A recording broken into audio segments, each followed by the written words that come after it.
Hello YouTube world, it's Jeff back with another project video. Today's video shows the process of building this unique curved front Baltic Birch and Walnut entertainment center. It has several unique features that I'll try to point out as we move along. I hope you also enjoy the music, and if so, please check out the playlist links in the video description. My band is thrilled anytime we can reach new fans. As the CNC cuts out the Baltic Birch parts for the main cabinet, let's take a look at the CAD model in Fusion 360. You can see as I spin it around there's an angled cavity behind the cabinet and a lot of venting.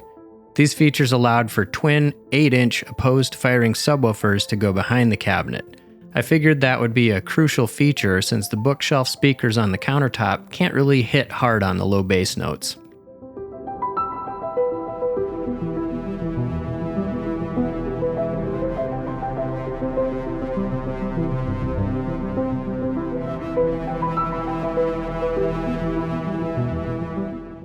What we're seeing in the CAD model here is all the main cabinet parts laid out into four 4-foot by 5-foot sheets that aren't currently visible.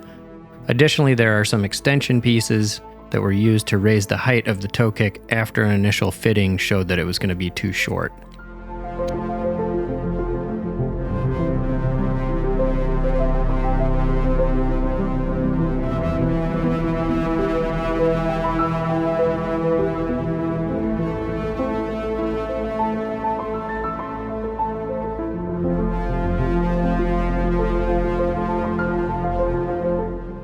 Next on the CAD model, we can see the parts for the countertop epoxy mold that will get cut out of melamine later in the video.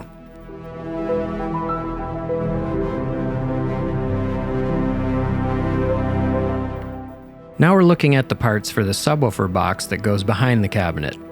It is a very simple rectangular twin cavity design since it is hidden behind the entertainment center.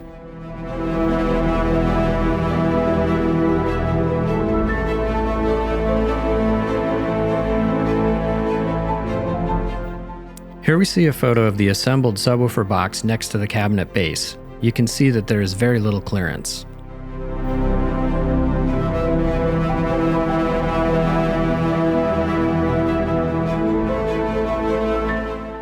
Finally, since there's a crawl space under the living room, I decided to mount a 15-inch subwoofer to the floor joist to hit hard on the really deep bass.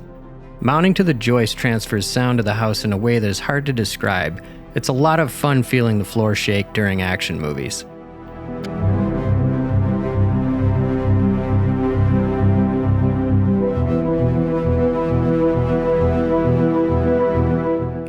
Now that all the main cabinet parts have been cut out, we can move on to assembly, starting with the toe base that the cabinet will sit on top of.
On this project, I experimented with brushing on a lacquer from the big box store just to see if it would cut down on fumes.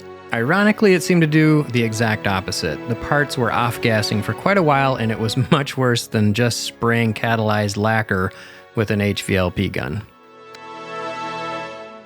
After an initial fit test, it was clear that I had forgotten to account for the base sinking into the carpet pad and needed to add some height. I built an extension to raise the cabinet so it wouldn't interfere with the base trim on the wall.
In order to make the doors match the front contour of the cabinet, I cut about 28 cross-section pieces from Baltic Birch and then glued them together.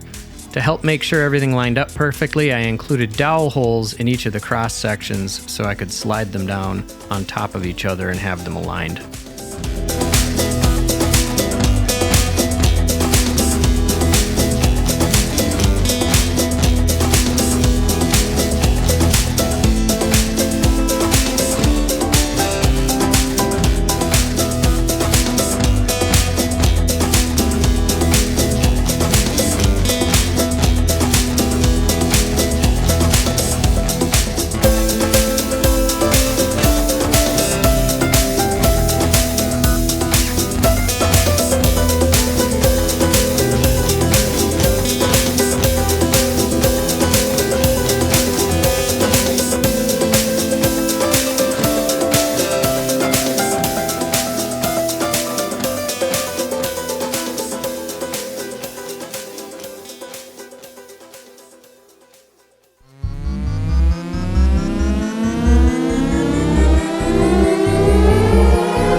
After the glue holding the doors together had finished drying, I cut off the excess dowel and then puttied the front and the back of the door to fill in any gaps.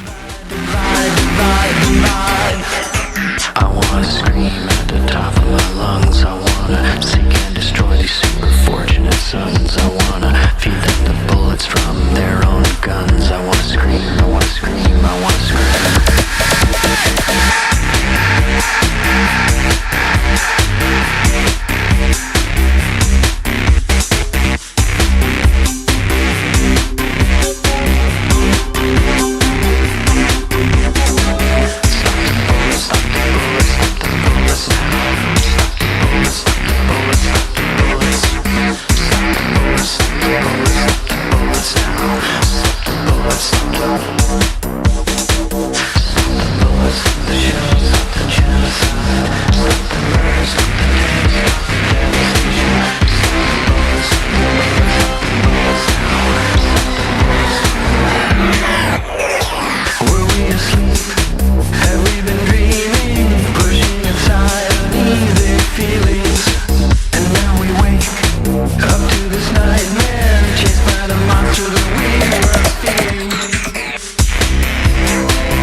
After all the door gaps had been puttied, it was time to sand them smooth.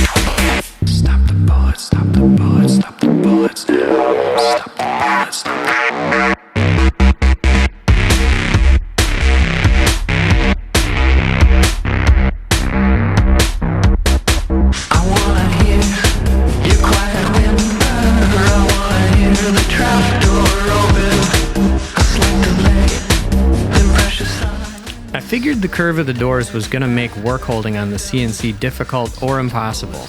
I used the old-fashioned method with a pencil, compass, and micrometer to mark out the door hinge recesses for cutout on the drill press with a Forstner bit.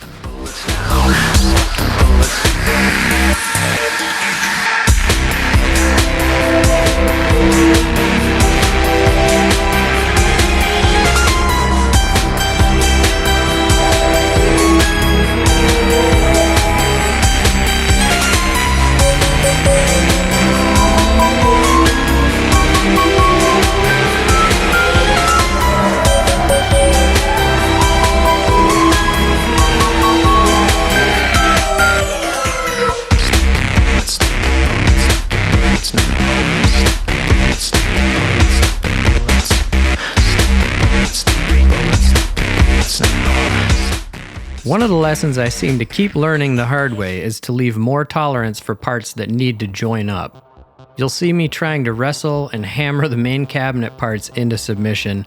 I gotta work out on this one.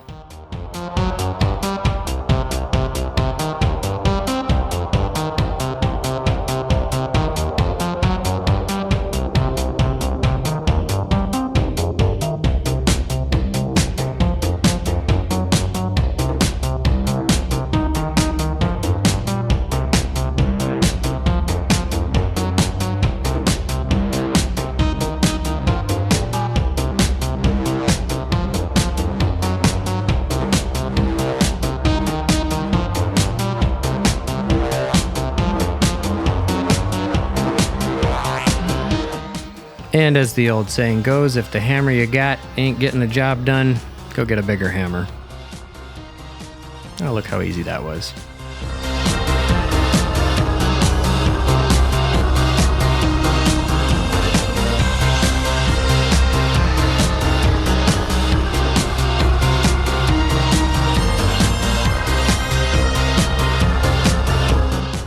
Now that the internal pieces of the cabinet are joined up, I can throw some glue into the dados and use clamps to coerce the parts into alignment.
I had a bunch of leftover black walnut from the vertical bookshelf project that I documented a couple videos ago.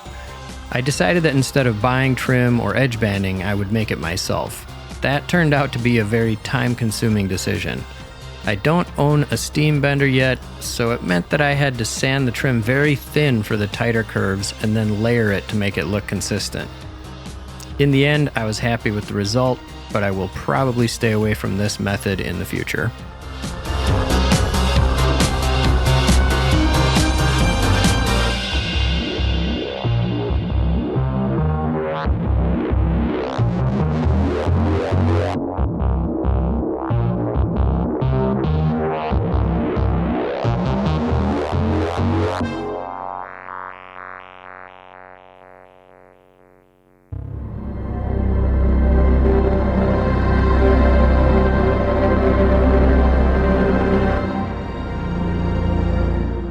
These bandy clamps came in real handy for the trim, but I only had a few of them, so I had to come up with something to do for these longer arches.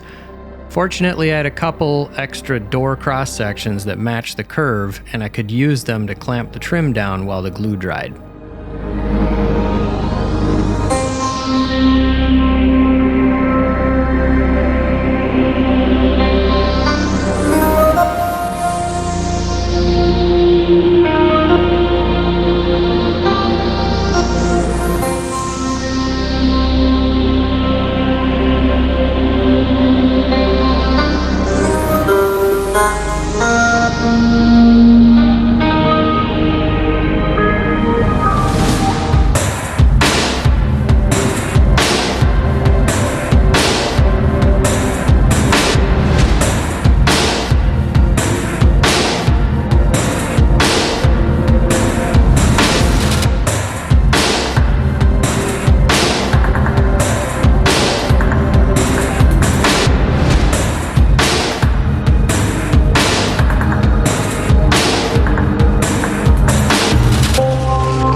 I ran painter's tape to protect the Baltic birch along the edges where I flush cut the trim with my hand router.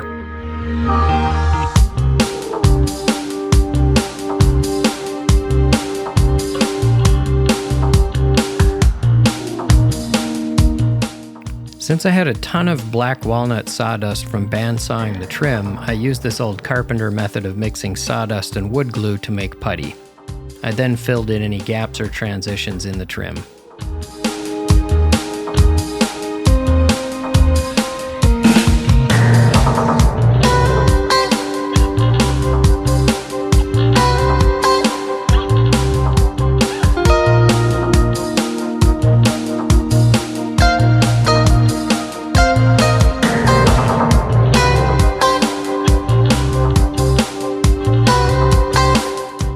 After I finished assembling the main cabinet, I threw on a couple extra coats of pre-catalyzed lacquer to seal the trim.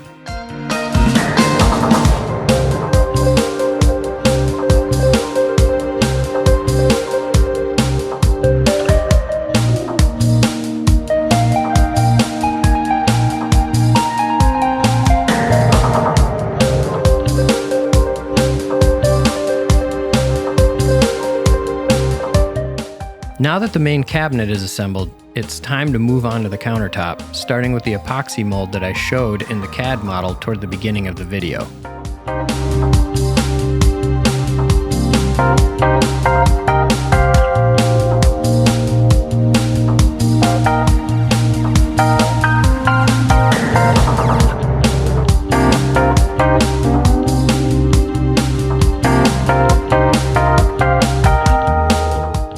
This epoxy mold presented some interesting challenges because of the curved design of the cabinet.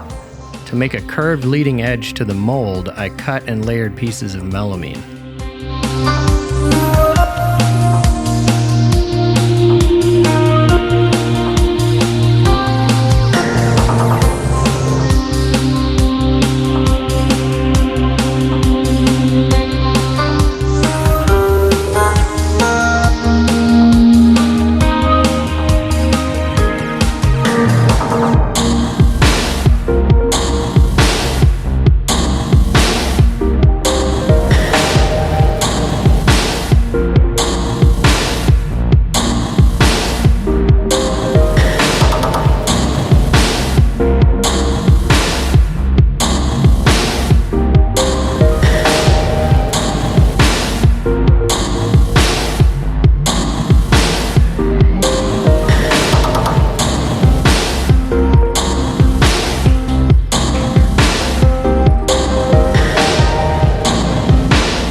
This is called house funk.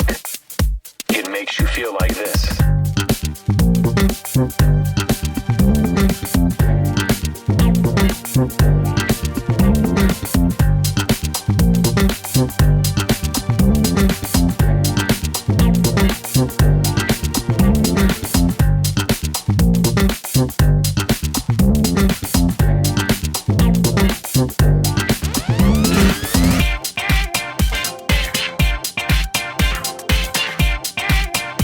It could also be described as this.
house music you.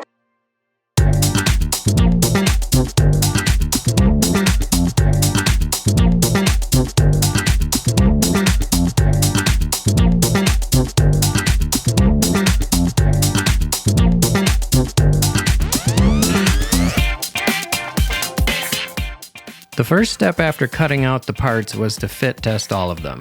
Once I was satisfied everything was cut to the correct dimensions, I started assembling the mold.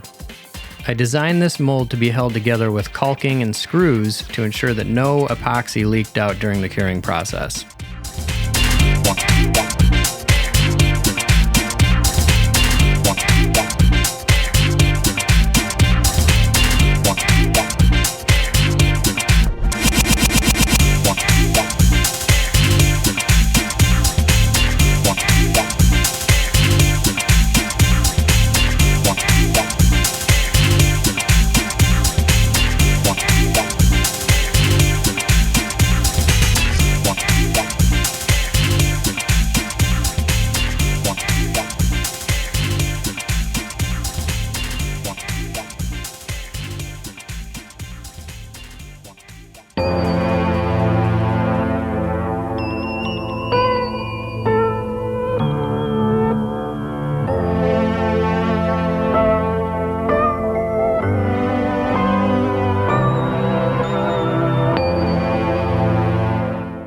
After sealing the corners with caulk, I decided to caulk the entire curved edge to give the Tyvek tape a better surface to adhere to.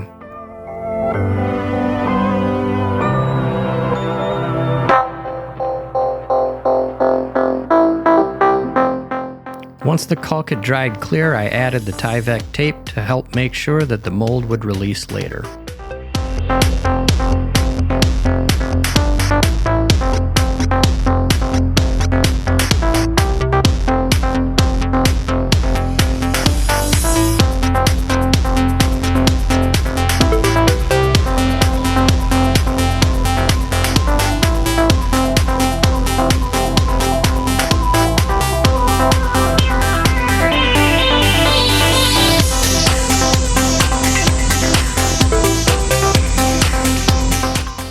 My favorite part of this project is this beautiful piece of Bastogne Walnut that makes up most of the countertop. It has some amazing grain rippling that adds a lot of depth to the natural finish. I really tried to design the cabinet to make the most of this piece.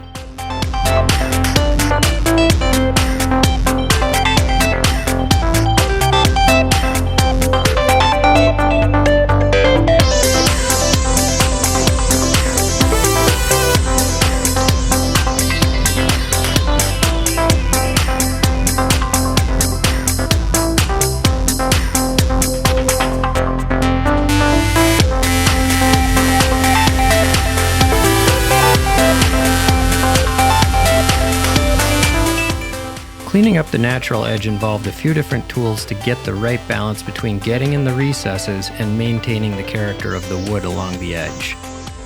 As you can see, I'm using a wire wheel, orbital sanders, even my multi-tool with a nice little triangular attachment that came in real handy.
After prepping the live edges, I checked the fit of the pieces in the mold and took off small amounts with the sander. When I was satisfied with that, I went ahead and mixed up a small amount of tabletop epoxy to use as a clear coat along the live edges and prevent bubbles from forming in the deep epoxy pour later.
I hit the drying epoxy with the MAP gas torch really quickly to help it sink down into the recesses and further prevent bubbles from forming later.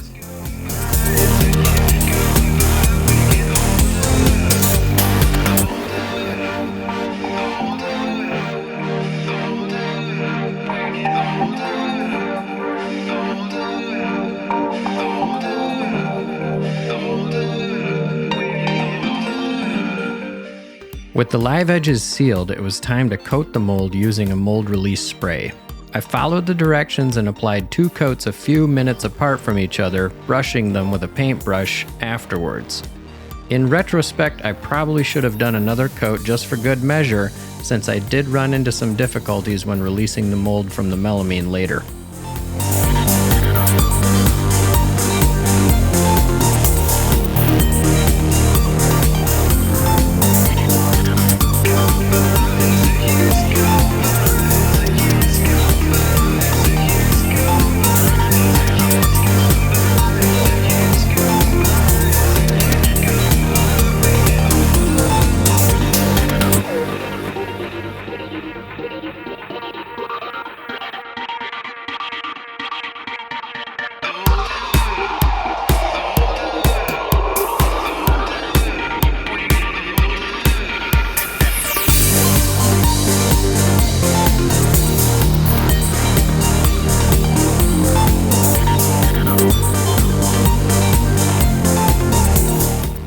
The first layer of epoxy I poured was a thin layer of tabletop epoxy with gold metallic powdered dye.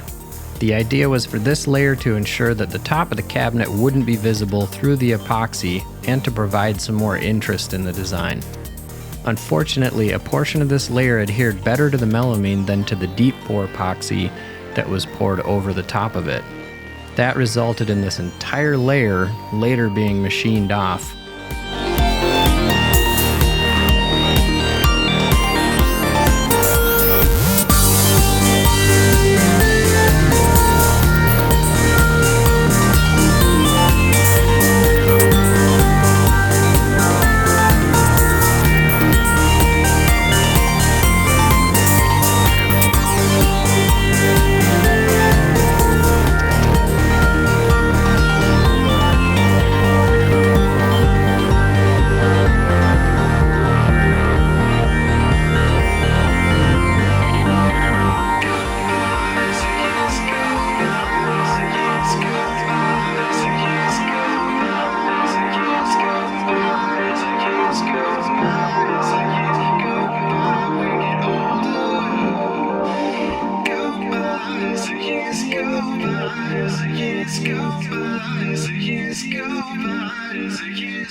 After allowing about 5 days for the deep pour epoxy to dry, it was time to remove the countertop from the mold. I didn't intend to salvage the mold for future uses due to its odd dimensions.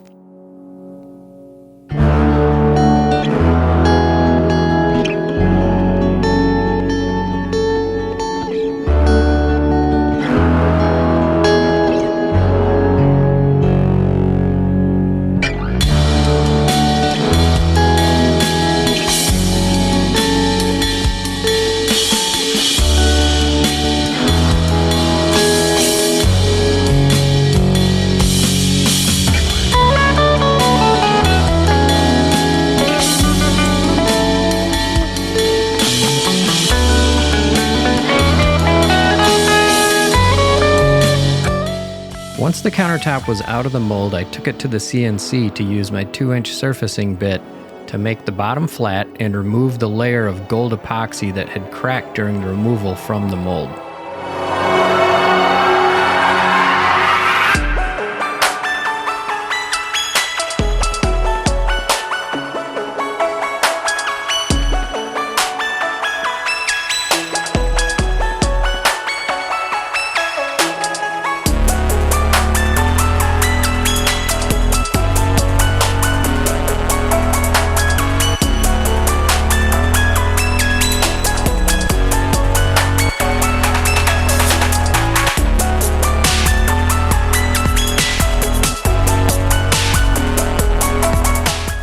After the bottom was machined, I flipped the countertop over and machined the top flat.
The final CNC step for the countertop was to trim the front edge down to the final size.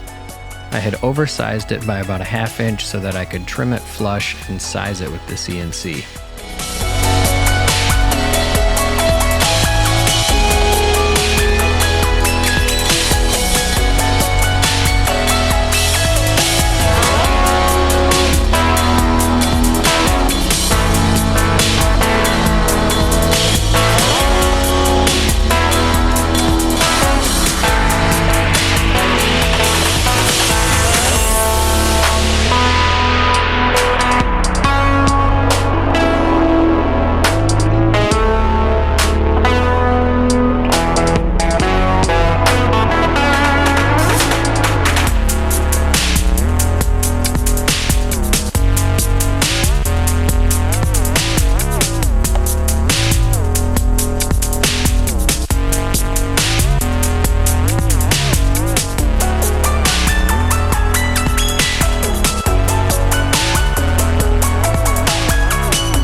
Next, I needed to dimension this piece of black walnut so that I could cut the curved accent lip that runs under the front of the countertop.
was lucky to have a volunteer helper when gluing the walnut lip onto the bottom of the countertop.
To support the back of the countertop, I mounted French cleats to the wall using my laser level, and then I routed 45-degree pockets in the countertop to make sure it would snug up against the wall when pushed down.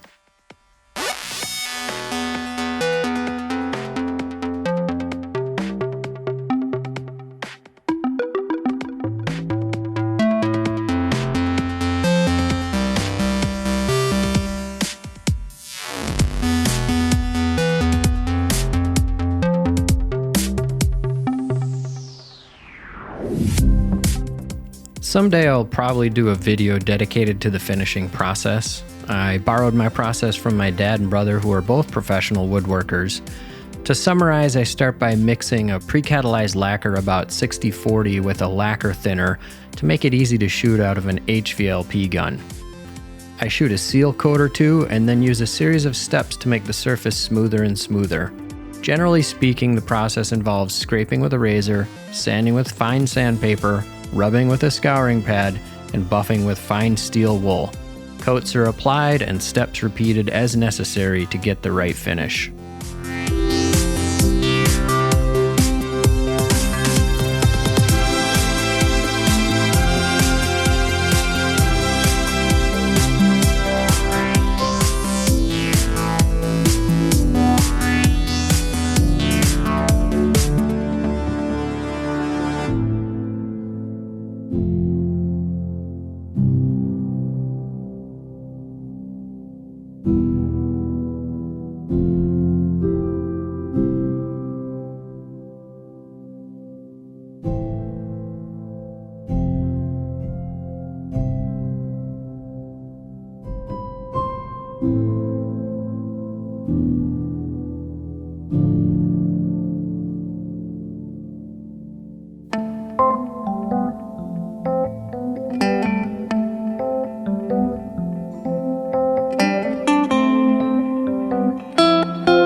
Because I was forced to remove the gold epoxy layer, I needed to come up with a solution to make it so the top of the cabinet box wouldn't be visible through the epoxy. I used white matte spray paint and coated the main channel of epoxy. I left the epoxy in the back unpainted with a frosted look in case I should choose to install a light later on.